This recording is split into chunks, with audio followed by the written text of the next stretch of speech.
Welcome to your Communist Radio Hour. This is the Footnotes and Endnotes podcast. My name is Uriah Mark Todorov, aka the Inverted Form. And my name is Owen Gilbride. Welcome to Footnotes and Endnotes. so epic introduction.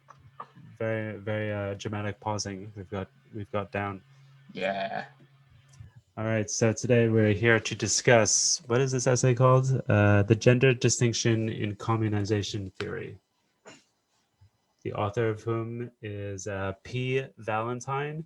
This was collected in Lies, Volume 1. It's also published in an earlier edition on the Mute website. I don't know if it was ever printed. I have no idea if Mute actually prints their magazine, or if it's purely digital publication, but that's an old one. So this essay is from the same kind of like historical period that we have been going back to, kind of around 2011, 2012. This essay is in direct response to the essay from Maya Andrea Gonzalez that we read in the last episode from the Communization and Its Discontents reader. It's also responding to a few pieces from TC. So this essay comes out circa Endnotes Volume 2. Endnotes Volume 3 comes out after this, and it includes like a fair amount of development of Endnotes theory, both of the gender question in the form of The Logic of Gender, great essay, very difficult essay, as well as the limit point of capitalist equality, which is, this essay by Valentine that we're reading here today does get into some questions of race that Endnotes kind of address in Volume 3. First, I guess we'll start off with a bit more of a general conversation. Oh, and first of all, what did you think of this essay? On my first read through, I felt like it raised a few more questions than answers for me, because it was sort of like calling back into question ideas that I felt were laid out pretty well in the previous essay. But then after another read through, I felt that, actually, it makes a lot of sense what they're saying here. All the questions being brought up, these do feel like they're very central. I felt like specifically the sexual violence question, they lay out pretty well like what they mean by that. The aspects of race, I was curious. I wanted to see those developed more. They're brought in towards the end of the essay in a way that feels like worth further discussion. So I'm curious to find out if this author or this publication had more to say at a later date about the race topic that they bring up here. But overall, I felt like I got some things out of this essay. It's definitely one that I have to think about a bit more. It's not like an easy answer sort of piece. No, I thought it was quite a good essay as well, and it was kind of refreshing to read something that had like a deliberately kind of like political and polemical side to it. The EndNote stuff that we've been reading so far has been pretty safe in a way. Like it's the ire of everything, such as there has been ire, has been directed kind of outwards towards the cops and the capitalists, which are an easy enemy that we can all get behind. And I guess in the last piece that we read from Maya Gonzalez, there is some criticism directed inward toward the leftist movements that are based around the working class and how they kind of reproduce gendered relations. But it was still fairly passive in a way. It didn't really make me feel nearly as uncomfortable as this essay did. With that in mind, I would like to read the kind of mandate of the Lies Journal. It's kind of like on the top of their website, and I think it kind of illustrates the kind of confrontational nature of the publication and the essay that we're reading. So, Lies is a journal spearheaded by a queer feminist collective based in multiple cities: Oakland, New York, Baltimore, and New Orleans. Lies is a platform for certain conversations and critiques that are difficult, impossible, or dangerous if cis men are in the room. We attack the legacy of racism and transphobia that has plagued feminist organizing and strive to develop new autonomous feminist practices that take antagonism to white supremacy and transphobia as essential parts of feminist struggle. Lies came out of our experiences within these struggles. It seeks to embody and develop in print the practice of autonomy that we needed to save ourselves in the midst of movements squared on patriarchy and fueled by the subordination of everyone but white cis men. Lies is a communist journal against communists. We draw our purpose and support from feminist, queer, and trans circles, our friends and comrades to whom this journal is devoted. So it twice in the same paragraph references in a kind of antagonistic manner the identity group that your hosts here both fall into. We're both white, straight, cis men, and this journal, this publishing collective, is intentionally against us, which is fine. I mean, it's but yeah, I mean, it's pretty confrontational read, which is great and is kind of refreshing after so much Endnotes abstraction. It is interesting reading this more confrontational material where like you say, perhaps even on first read through, there's this feeling of like, oh, I'm very much not the target audience for this. Yeah. But like the undercurrent of the communization project seems to be this repeated like insistence that like in order to overcome capitalism, there needs to be this like recognition and undoing of all the various social relationships playing out at all levels. Like it's this like negative process of coming to recognize and let go of things. So to that end, like I think there is this great importance to reading things that like hit a lot closer to home, that are perhaps pointing out things that you might have taken part of consciously or unconsciously, perhaps even things that you have at various points in your life been proud of or identified with, because it's all too easy to like, you know, suggest that the enemy is this like abstract other that you can direct all your ire to, you know, the man, the like faceless suit in like a big skyscraper somewhere who's like responsible for all of these problems that, you know, you can just like rebel against. It's a lot more uncomfortable when like the finger is pointed closer to home and you're forced to take stock of your own. So to try to get into the essay here, the first section is kind of like a summary of and like a kind of restatement of the perspective of communization theory taken from both the Maya Gonzalez article that we read last week, as well as a few pieces by TC that Maya is referencing as well.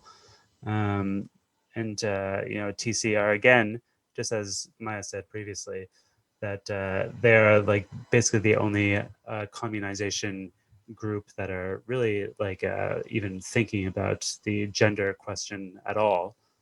To their credit, I mean, there's some criticism made, but credit where it's due, whatever. But the I think this is a pretty good section. Just like it actually honestly helped me kind of like understand what was going on in that previous piece, and it gave some like pretty useful kind of elucidations of some of the pretty difficult high level conversations that were happening. um, I think it like one important thing that was said is that the gender question as it relates to communization theory, it's not really meant to just be like an added thing that needs to be abolished, an added kind of like mediating social structure that we're just adding to the list of things to be abolished, but rather it's supposed to be taken, um, it's supposed to like be kind of like equal, but like also fundamentally interconnected to the class question. Like they're still Marxists, they're still communists, so they still want to. I mean, they're still understanding society and capitalism in terms of class relations, but they don't want to be class reductionist. They don't want to, subordinate questions like gender and also race to the class relation, but they want to say that they're equal, but fundamentally intertwined. And another thing that I thought was pretty interesting is how, following from postmodernism, it's like pretty accepted. It's pretty like easily understandable by anyone who has like a little bit of background in that area to understand like why someone should be against gender, because like kind of like essentialist identities are a bad thing. Like it should be pretty easy to understand. So like it should be, from that perspective, it's easy for any kind of like communist theorization tendency to say that gender should be abolished, because the postmodernists have already shown us that any kind of essentialism is a bad thing. But again, they want to go a bit further than that and try to argue for why gender as like a social construct is constitutive of the class relation, and why it needs to be understood kind of in tandem with like class in terms of like a bourgeoisie and the working class, and why they all need to, why the abolition of one like kind of presupposes, in order to be effective, the abolition of the other. Yeah, this is something that they want to really hit home, is that they feel that the gender question has not been given enough emphasis. And on the one hand, from their perspective, like you say, the gender distinction, the binary there is just as crucial as like the capitalist worker binary. These are the ones from like, which all the other binaries of like the public, private, the social, the non-social, public, domestic, et cetera, merge. And on the other hand, the lack of emphasis on the gender question has allowed too much to happen in the working class and previous working class movements, for too much like sexual violence to be perpetuated. Yeah, so I'm just going to read this last paragraph here. Only a substantive theory of the production and reproduction of gender in capitalism can give real non-idealist content to the abolition of gender. The important questions are: what is woman and man? What is the gender relation, and what is its relation to class? The nascent forays into gender theory from the communizing tendency have tended towards at least two major elisions: avoiding the problematic of race and its relation to class and gender, and displacing an analysis of sexual violence to the sidelines of the production and reproduction of the gender distinction. Nonetheless, some theories of communization, as we have mentioned, are extremely provocative towards a more general and accurate account of capital that takes all these issues rigorously into its purview. What they're saying, like they have some like I guess criticisms of like the kind of real like materialist like histories that are being put forth by um, Maya and TC. Um, Although it seems a bit ambiguous, like kind of what exactly the theoretical like disagreements are. Like it seems like the author of this is more kind of like pointing out like what these two different people believe, what these two like groups like represented by, again, Maya on the one hand and TC on the other hand, what their like theorizations of gender are. But it seems a little bit ambiguous, like what kind of criticisms they have of those overall. But the main thing that they really want to contribute here is to centralize the question of sexual violence as well as race to the conversation. Like their main criticism is that those things are not part of the theories on offer here. It seems a bit unclear to me whether we can just like plug those in, or whether it needs a real rewriting of the entire theory of the gender distinction. The next section is kind of like again a restatement, more of a re-summary of everything that has been said by these two different groups. Uh, Do you think there's anything from here that we should read, Owen? I do have a quote from this section. I'll just go ahead and read it. Women experience an entirely different realm of oppression and exploitation than men. So that whenever they rise up, this rising up calls into question the differential positions of men and women. Namely, that men do the appropriating of women, and women are those who are appropriated by men.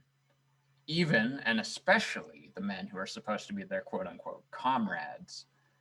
When women call this relation of appropriation into question, men will typically fight back, fight against the women in an attempt to put the women back in their place. So I guess in this section, they're kind of like tracing the development of the gender question within communization theory, how from their perspective, initially it was ignored. And in fact, like in the ignoring of it, a lot of violence was carried out by men that were supposed to be their allies, supposed to be their comrades of the same class. I guess they go into there is some difficulty in defining exactly what a woman is. Like it's one of those things that categorically, if you were to ask a random person, they'd probably say it was quite obvious. But then when you get into it, it is kind of hard to draw hard and fast, one size fits all distinctions. Is it certain physical features? Is it certain hormonal traits in the brain, like the kind of sex organs you have? Whether or not you have the ability to bear children, all of these things are kind of associated with being a man or a woman, having one or the other sets of parts. But for any of these sort of biological distinguishing signifiers, you could find a significant number of people who, they don't really perfectly fall into these. Women are defined as the category of people whose labor or whose labor power, I guess you could say, is appropriated by capitalism to this specific sphere of production, that is the reproductive sphere of production, meaning domestic labor as well as the task of bearing children, actually reproducing the species, reproducing labor power that can be employed in the productive sphere and actually produce value for capital. Yeah, which is something that they've brought up in this article and the one we read last week, how especially up until very recent history, the labor of pregnancy and bearing children was it still obviously is very central to society, but even more so in the past when infant mortality was so high, where you basically had to be continuously producing lots of babies as a society in order for the population to not diminish. And also this production of new humans is basically the starting point of capitalist surplus value, because that's where you're getting the working population whose labor you exploit in order to make more capital. So this labor of producing children was seen as hugely important, obviously still hugely important, but especially in the past. So in large part, the category of woman was erected around anyone who could theoretically get pregnant, although obviously in actuality, not all people who would be placed in the category of women could get pregnant physically or necessarily want to get pregnant for various reasons. But it was seen as such a fundamental activity that it was kind of forced upon basically 50% of the population.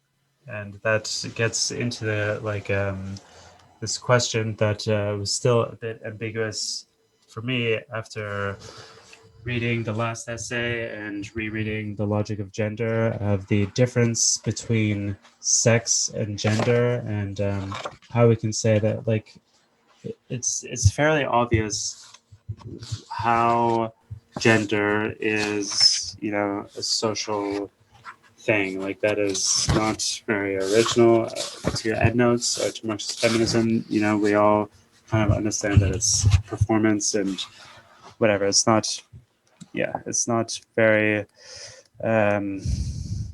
deep or whatever. But the question of sex as being socially constituted, I think the real emphasis here, I may have said in previous episodes that sex is socially constructed, but the actual word used is constituted, which has a different meaning. But basically the idea is that like based on your biological sex, which is something empirical. It is something that exists in the world. It has reality. Like there are largely two separate categories of the species, but like trying to fit that into capitalism, or like a critique of capitalism and a critique of gender under capitalism.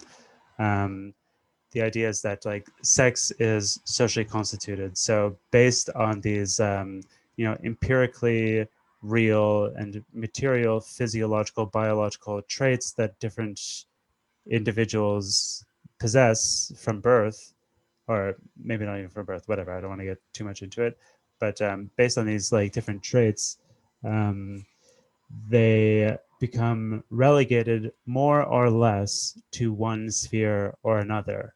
I mean, there's some like blurring of the boundaries between the two spheres. That's kind of like what the conclusion of both of the pieces from Maya was about. Is that like the kind of liberal feminist movement over the course of the 20th century kind of like broke down women's expectations that they should be confined to the reproductive sphere, but then economic realities in like the second half of the 20th century made it so that they needed to.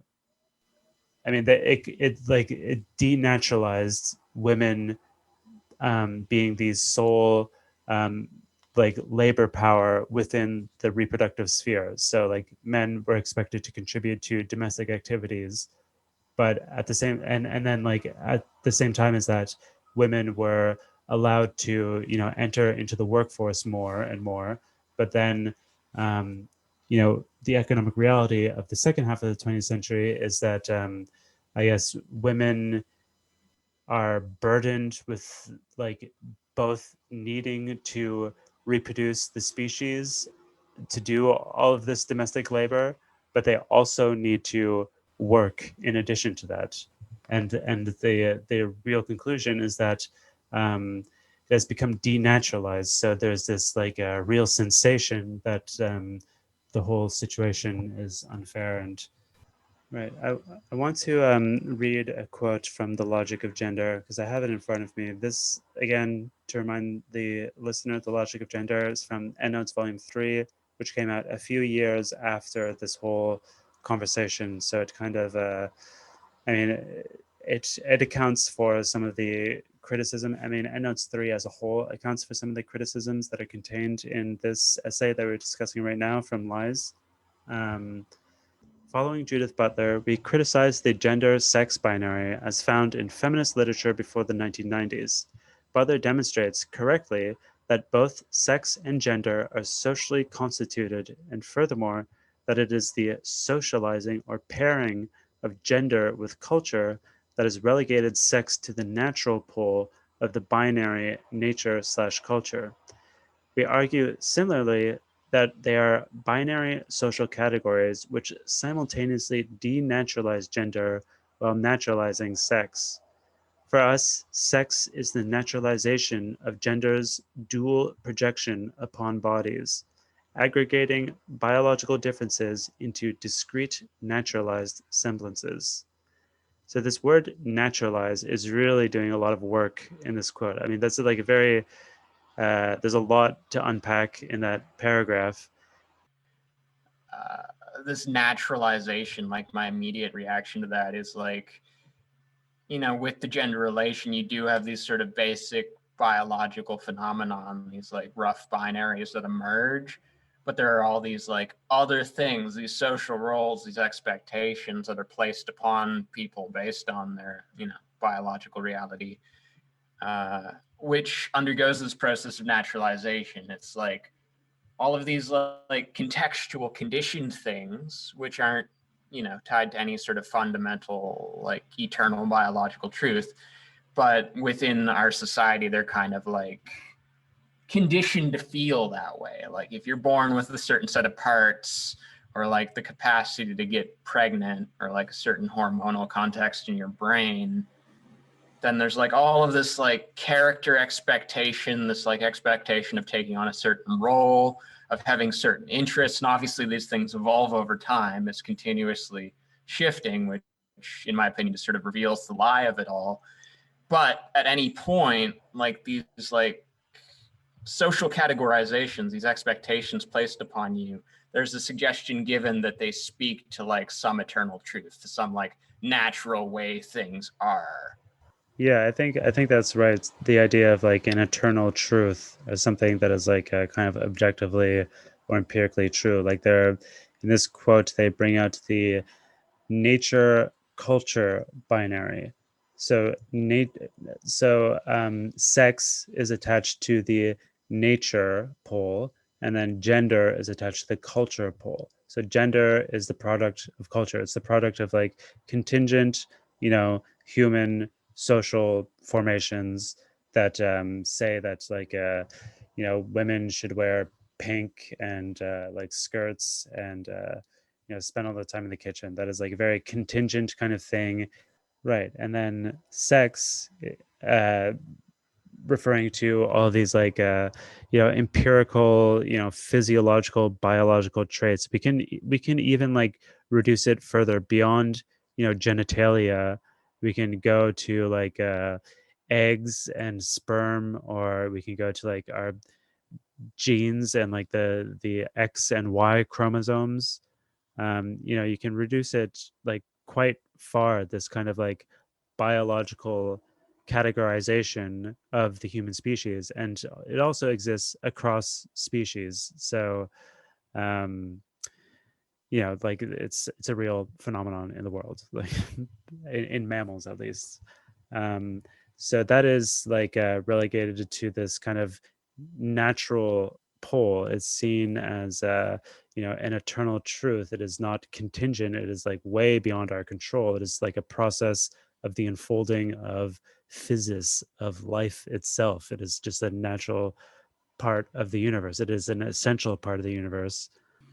If you live in a culture, like if you live in a society where presumably you're not living like just an animal in the wilderness, like the culture offers you things like maybe a certain degree of stability or regularity or like art or religion or philosophy or whatever that you wouldn't get if you're just living like an animal. So there's like all of these like institutions and like ritualistic patterns and like complex social dances and roles that take place, which maybe on some level, like the person naturalizing it recognizes that these aren't like just basic biological truths.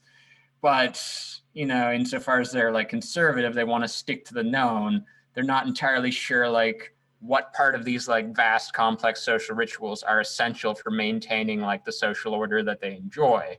So just as like a safety measure, they kind of like say like, okay, let's just like not change anything. Let's like keep this all the same. Maybe like, it's essential that like men go work in an office and wear a tie and women like wear skirts and bake pie in the kitchen all day in order to maintain like, indoor plumbing and all of the other stuff that we like.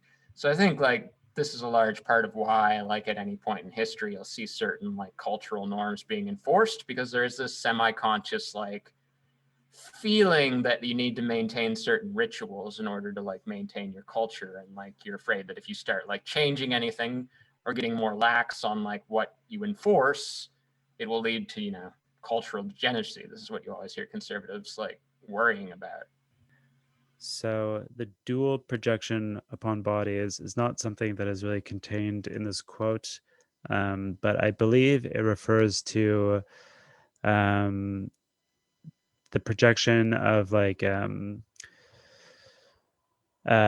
gender kind of expectations under capitalism, which are that men do productive labor while women are doing reproductive labor, as well as sex is the naturalization of gender's dual projection, as well as this kind of like biological categorization. So the real point here is that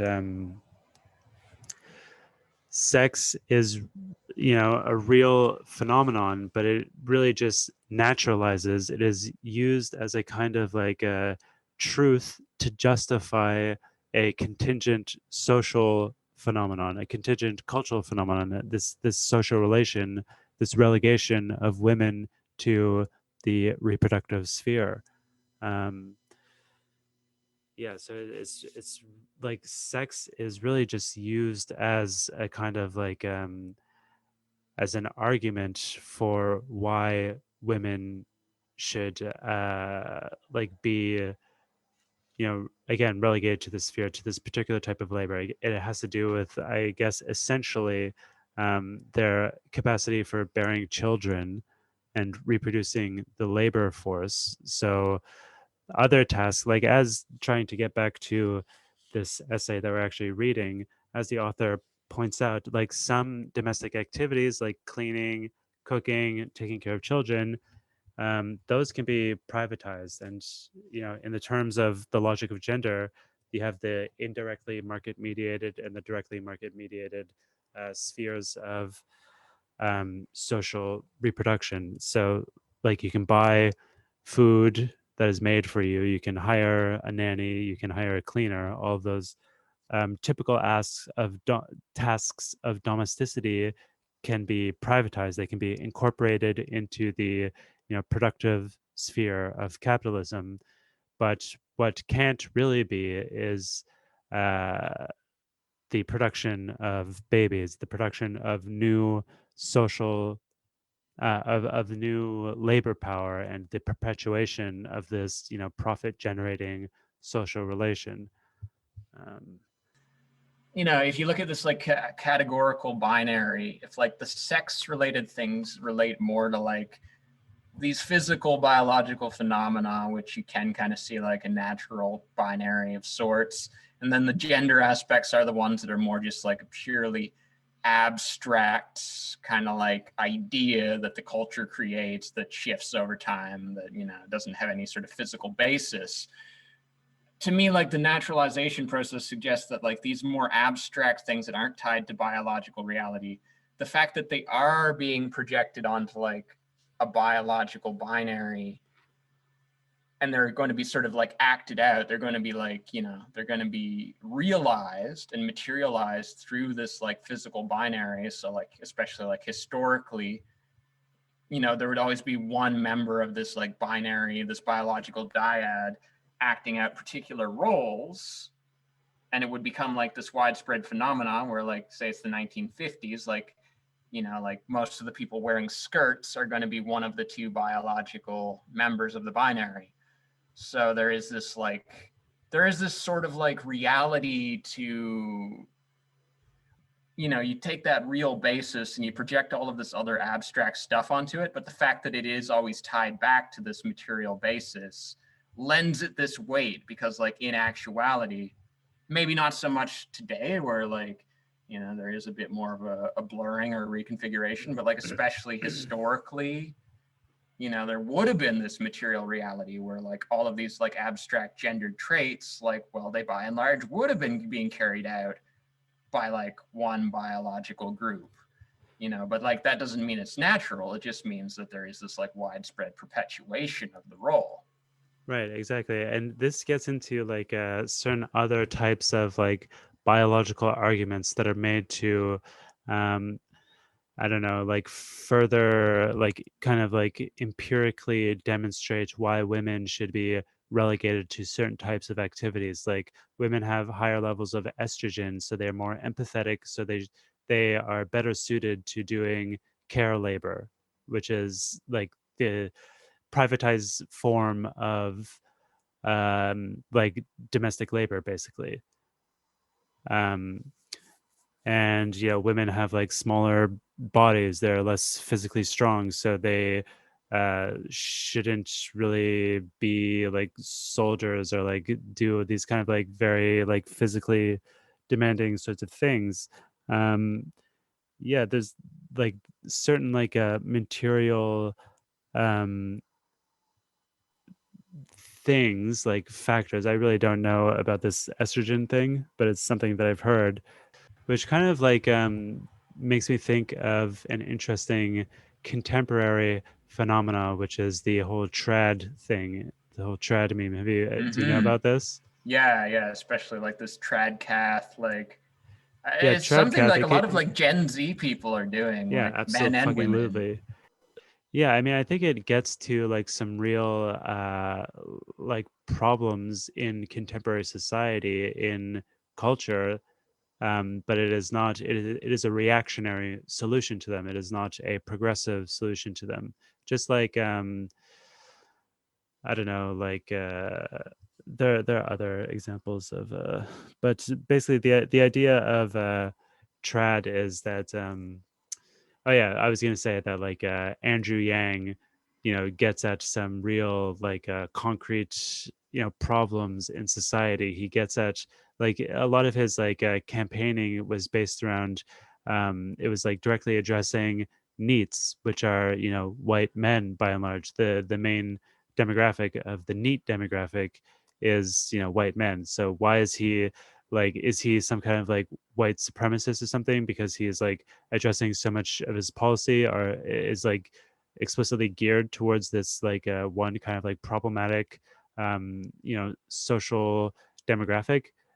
I mean, whatever. The point there is that there is like a real problem for needs. Like society is you know not helping them, it is hurting them. And whether or not we want to like valorize white men is not the fucking point here. They are part of society. We want to help them. We don't want to like help them at the expense of other people, of like women and people who are not men, but they are part of society. They are facing real problems just like everybody else, and they shouldn't be cast aside. I mean, When you look at like the neat phenomenon and the incel phenomenon, where it's like, oh, that's a big problem and it seems to be getting worse, if anything. And it's like, just another manifestation of like all the more general like problems like emerging in our society. And like it's all too easy to just be like, well, I hope they just go away.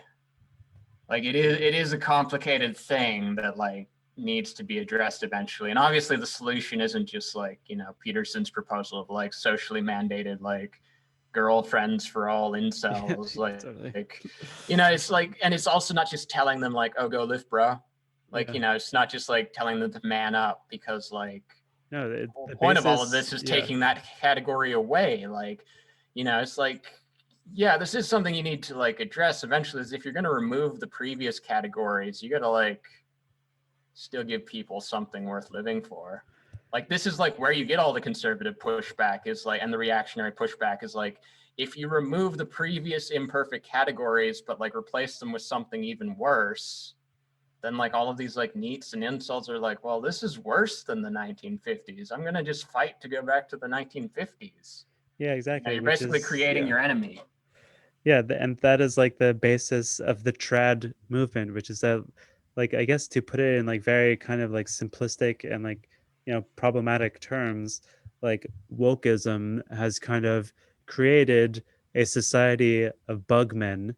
For me, like the opposite of trad. It's just somebody who has no real cultural roots, who, relocates to some city far away.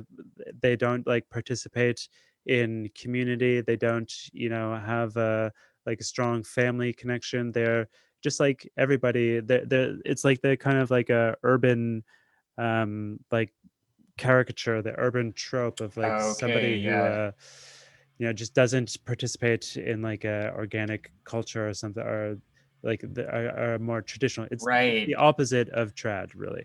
Okay, yeah, um that makes a lot of sense because like, I obviously don't agree with like a lot of these reactionary positions, but like when it's framed in that context, I can at least empathize with a lot of these like nationalists and reactionaries and trad people, because like they view themselves as being like the last holdout of like a distinct like human identity against this like, like basically just like formless mass that they view like everyone is becoming a part of, like the Yeah. hive. Yeah, absolutely. And I think that like it's around these issues that the boundary between like left and right becomes so fine. It becomes so tenuous. Like it's really like cultural. Like the right wing, who like coined this term bugmen, and like the reactionary wing. I don't even really necessarily want to associate with like a particular political tendency, but it's more of like a cultural tendency of like pure reactionaryism. But it's like the reactionary tendency that has like bought into this trad kind of ideology and like an anti woke ideology, and that like it's getting at like real fucking phenomena that the like progressive tendency absolutely needs to address. It is just doing like the political movement, like the left political movement, a complete disservice to pretend that they're not pointing at real phenomena that need to be addressed, and like to go like full woke on it and just say that like these people are all reactionaries and they should just be like universally condemned and Like, I'd rather live in a society where people of different viewpoints could actually like have like an intelligent discussion rather than just this like us versus them mentality. But when I'm talking about wanting to have conversations with people on the right, I'm obviously not talking about like neo-Nazis. I'm talking about people who also recognize like this dehumanizing force of like capitalist globalization.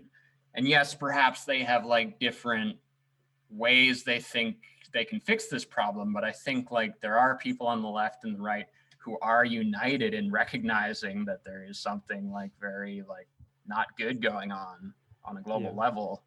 And like I would hope that there could be some common ground for found, because like if we all just like atomize into our separate camps of like us versus them, this is kind of what like the ruling elite want. They just Yeah. want you to be mad at like the racist dude who lives in a trailer park. Like this like desire to move back to like a more kind of like traditional lifestyle, traditional family unit or like community kind of integration, getting involved in like religion and like kind of like old school shit, like doing trad stuff and like going back is like a it's a I totally understand why people would want to do that in response to capitalist atomization and dehumanization.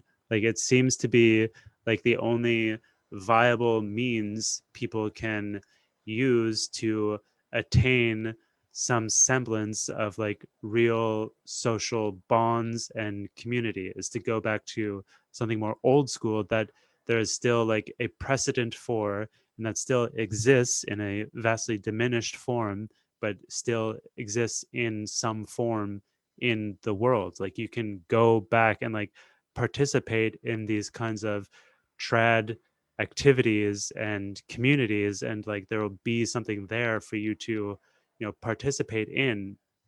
But that is reactionary thinking. Like again, I really don't blame anybody. It's so hard to blame, and like you can't condemn because like people are just trying to live their lives, and like yeah, I totally get it, but like that is not really going to solve the problems. Like which I think, I mean, this I guess gets to like why communization theory is pretty important, and why even for me as someone who identifies as like a much more orthodox Marxist than the Endnotes collective, like I have for a long time identified as like a Maoist, which is like a very, obviously a very particular type of communist, and I still like believe I basically I have a lot of like differences with the Endnotes collective on like their vision of revolution specifically. Like I really think that the party is still a key component here, and we still need to kind of like think in a bit more traditional terms of how to do a revolution. But a lot of the stuff that they say about like mediation, like and like social relations, it seems like pretty good and viable, and it's something that I want to incorporate into my own worldview, is like this idea of eradicating all kind of like mediations, all kind of like distinctions between the working class, and like not necessarily relying on the working class as such to be like our the identity around which we unite, but like the idea is to like actually abolish the working class or something. Like, Yeah, as someone who spent like a couple of years like pretty extensively like reading postmodernist philosophy, like communization certainly does feel like a welcome follow-up in many ways, where it seems to be taking that like sort of spirit and applying it to like more to material reality rather than like extremely abstract philosophical notions. yeah, Like we were saying earlier, how like, historically the category of women was largely erected because there was this great need for constant production of as many babies as possible for the species to not just dwindle away. So anyone who like theoretically could have a baby, like in the sense of could get pregnant, was kind of like forced into this role where it's like, yeah, this is the main thing you're going to be doing. Like, like the men, they can hunt, they can farm, they can fish, they can like be soldiers.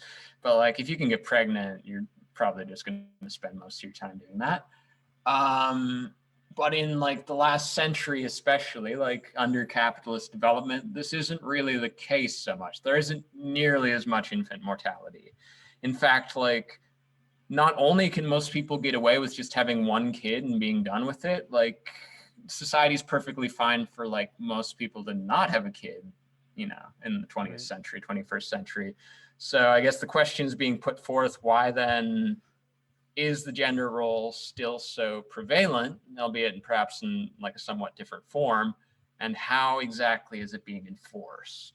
Which I think around here is where they start to get into the question of sexual violence, which they, I don't want to say accuse, but they critique previous essays on this topic for not giving enough emphasis on.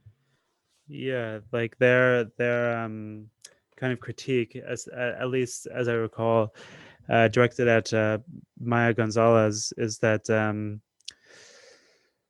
Gonzalez was saying that like sexual violence, when it existed, when she recognized it, was kind of like a contingent feature of certain like things. Like it was is kind of like an individualist kind of thing that arose, but the author of this essay wants to say that it's actually a structural feature, and it is how the distinction between these two spheres is continually perpetuated, and how these two spheres are actually continually kept apart, and how reproduction is still ongoing, and how it is like forced to be ongoing.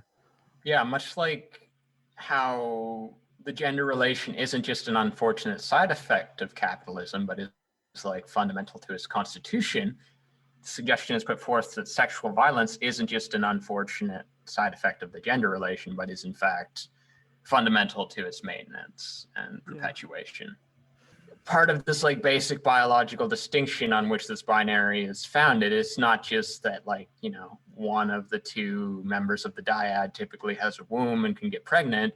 There's also this reality that the other member of the dyad tends to be quite a bit larger and physically stronger just by default, and has like a much greater capacity to inflict violence upon the other. I don't want to say in all cultures, but certainly in the West, like historically, there is this like it's almost taken for granted that like the male, is the one that like quotes unquote like makes the moves, is the one that kind of like forces his will to a degree. It's sort of like a Right. soft violence. It's not like outright rape, but there is this like expectation that if you're the man, you're the one that's going to be like pushing the woman for some sort of sexual relation, not like directly using force, but like using persuasion and manipulation and your Right, social like the status, yeah. etc., etc. Yeah, like in terms of like the cultural side of gender, masculinity is associated with like forcefulness and kind of like taking charge, boldness, and which is kind of, I mean, it's interesting to think about, because like if we take the issue of like rape culture as a serious thing, like as an actual part of society, of our culture more generally, rape culture is like a feature of our overall culture, such that men are cultured to rape. Rape is not Like, don't be alarmed by that word. It's not just like, like the stereotype, what you're Yeah, thinking of when you hear the word. It's like a lot of things. yeah, it's a lot of things. And sexual violence, rape culture, I guess it like fosters sexual violence in men as well. And it does actually make sense to me. I think that this author's critique might be like sound. Their argument might be sound if we really want to say that like rape culture is like a part of culture more generally, and it's a part of society. And if we can like somehow tie rape culture and like give it a kind of materialist origin, such that rape culture is like a feature of the capitalist mode of production of its own like reproduction or whatever, then we could say that men are cultured to rape and like perpetuate, use sexual violence to um kind of like continue reproducing the species. And yeah, in order to like like just keep the two spheres separate, and to like like maintain the division between genders. Like, sexual violence is used, it's a feature of capitalism, so that like the gender distinction can be maintained, so that women can continue to reproduce the species. The stuff we were talking about earlier, like, oh, like, like certain gender wears certain kind of clothes, does certain kind of jobs, listens to certain kind of music, likes certain colors. I think that sort of stuff is easier for people to see as a social construct, like even if you were to talk to like a boomer or something, because like, cultural tastes shift pretty regularly over time. Like, so it's easy enough if you sat down with someone and talked about it to get them to go like, yeah, I can see how that's kind of just a conditioned thing. But then when you get to stuff like this, where like these ideas like the man is more aggressive and the man makes moves and the woman is submissive, like I think this one is like much more insidious. It's like much more embedded on like a semi-conscious level where a lot of people will like, like not be entirely sure if it is like just, part of our animal nature or if it is cultural condition. Like this is the one where like I think even in our generation, there's maybe like a spoken like agreement with the idea that it's conditioned, but on like a subconscious and semi-conscious level, like I think a lot of us, of all body types and all social positions still take these relations for granted. These like, you know, This idea that like all this shit that we're talking about play like it has its origin at the base, in the base, like the at the material level, but then it like plays out at the cultural level. I think that is like what is quite interesting about, I mean, this is going more abstract, but this is quite interesting about all of this discourse, all of this this whole topic, is that like you can definitely like see how the base and the superstructure are related, and how one affects the other. um and then like like there's that famous kind of like modification of that base and superstructure relation. Like, as Marx said, the base determines the superstructure, but then as Althusser said, it only determines it in the final instance, meaning that like along the way, the superstructure can influence the base to some degree. So that is how like woke capitalism figures into it. Like cultural things at the cultural level can have some influence on the base, so that corporations are giving like some tiny percentage of their profit to a charity or something. So that is like a relation between like originating in the superstructure, and then being directed down towards the base.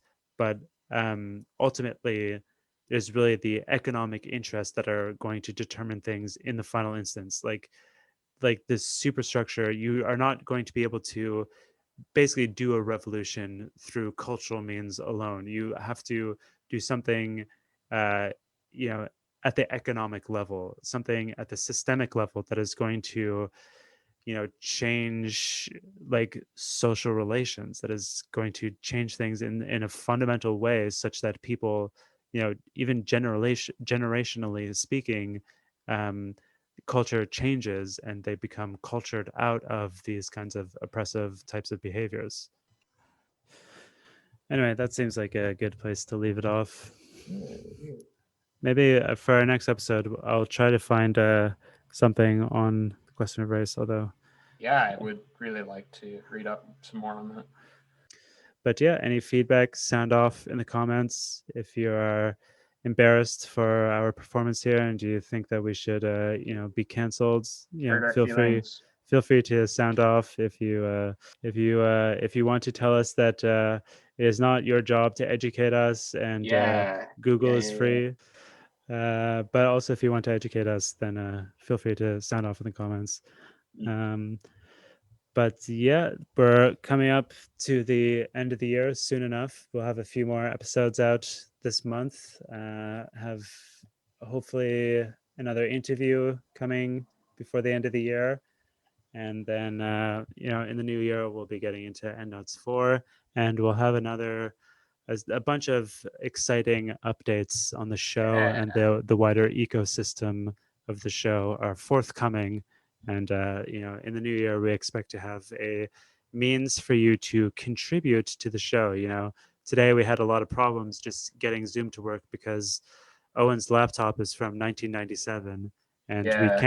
we can't even like do a screen share on Zoom and like look at the same document and like go over show notes together, because Owen's laptop just continues to it will like basically Fund my technology. burst into flames if we do something like that. But yeah, we'll have a Patreon coming soon. Hopefully, some listeners will find that I don't know, worthwhile contributing to. Hopefully, we'll have more bonus episodes coming out, and we're gonna get on iTunes eventually at some Yeah. point. I swear to God, I'll get us on iTunes, and then I'll be able to tell you to leave us a rating.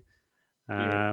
We're going to be changing the name of the show soon enough to establish like a more permanent identity. We're going to be renumbering the episodes. A lot of stuff coming down the pipe eventually. Exciting. But until then, you can find me on Twitter at the inverted form. Yeah. And you can find my website, world3.tk.